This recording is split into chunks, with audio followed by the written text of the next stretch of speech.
This is an extract from chapter 4, which I've entitled Leapfrogging with Genghis Khan on level 5. Now the chapter is all about computer technologies, so I should really explain how Leapfrogging with Genghis Khan on level 5 came to be the subtitle for the chapter. And it's because there was a period in my life when I was forced, in order to pay the mortgage, to do some very heavy manual work, night shift work, in a frozen food warehouse near Daventry. And working alongside me were many people in worse off circumstances than me, including one Turkish chap called Genghis Khan. And when we were working together on an area called High Bay, where there was a heavy demand on being able to pick goods, frozen goods from pallets in High Bay, we adopted a procedure called leapfrogging, where one person would start picking the goods and they would signal that they completed the work, and the next person would be simultaneously picking the goods from the next pallet, and so you would leapfrog over each other. So it's about computers, and it's about how computers are used in a frozen food warehouse, and symbolically demonstrating how their intelligence can make the best use of human skills. So this is the extract from chapter 4. So my favourite job, and the source of the title of this book chapter, was High Bay. Now, every night I would hope that this would be my destination for the next 12 hours. Unfortunately, it was also a first choice for most other warehouse workers, not because it was any less physically demanding, but it was a space in which you could be left alone to work by yourself with just your thoughts, except in periods of heavy demand, which is when leapfrogging came in. So being chosen for High Bay meant joining your team leader at the door to this building and being allocated a section. Now, if you got section A5, for example, it meant that you had to go to section A and climb up 5 flights of stairs to the top level, where you would swipe in your identity card and let your computer know that you're ready to start. And each of these sections in High Bay bore a grim resemblance to the television portrayals of prisons, such as the one of Rodney Barker found himself in during each episode of the series Porridge.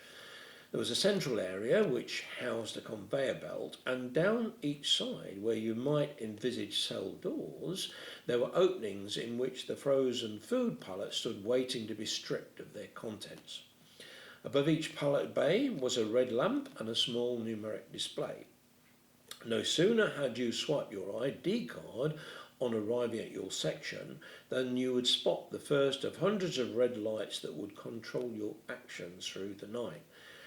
A single red light would show you where your first pick of the night was required, and you'd walk to the bay where you'd see a number between 1 and 8.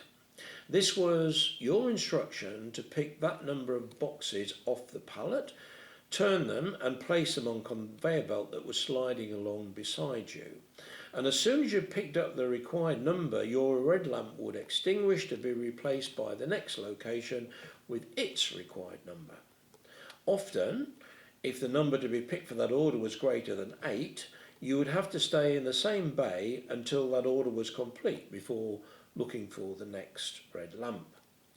The sequencing handled by the computer ensured that you'd spend the night walking in anti-clockwise circles around your area of High Bay until your labours were complete.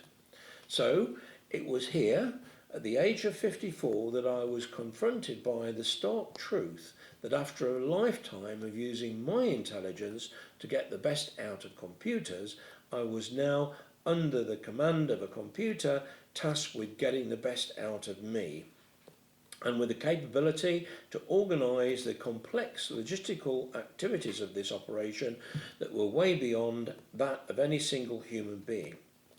And it was the computer that decided the optimum location for pallets, what needed to be picked, and when it was needed, where it was needed to be picked, before deciding where it should be loaded and at what time. an army of intelligent human beings would not be able to do what this computer system could do, and certainly not at the same speed and accuracy of this sophisticated machine. And this mainframe computer is quite a far cry from the machine that I'm looking at now, which was one of the computers that I used to have in my mass tech business, and it's one of the very first portable computers.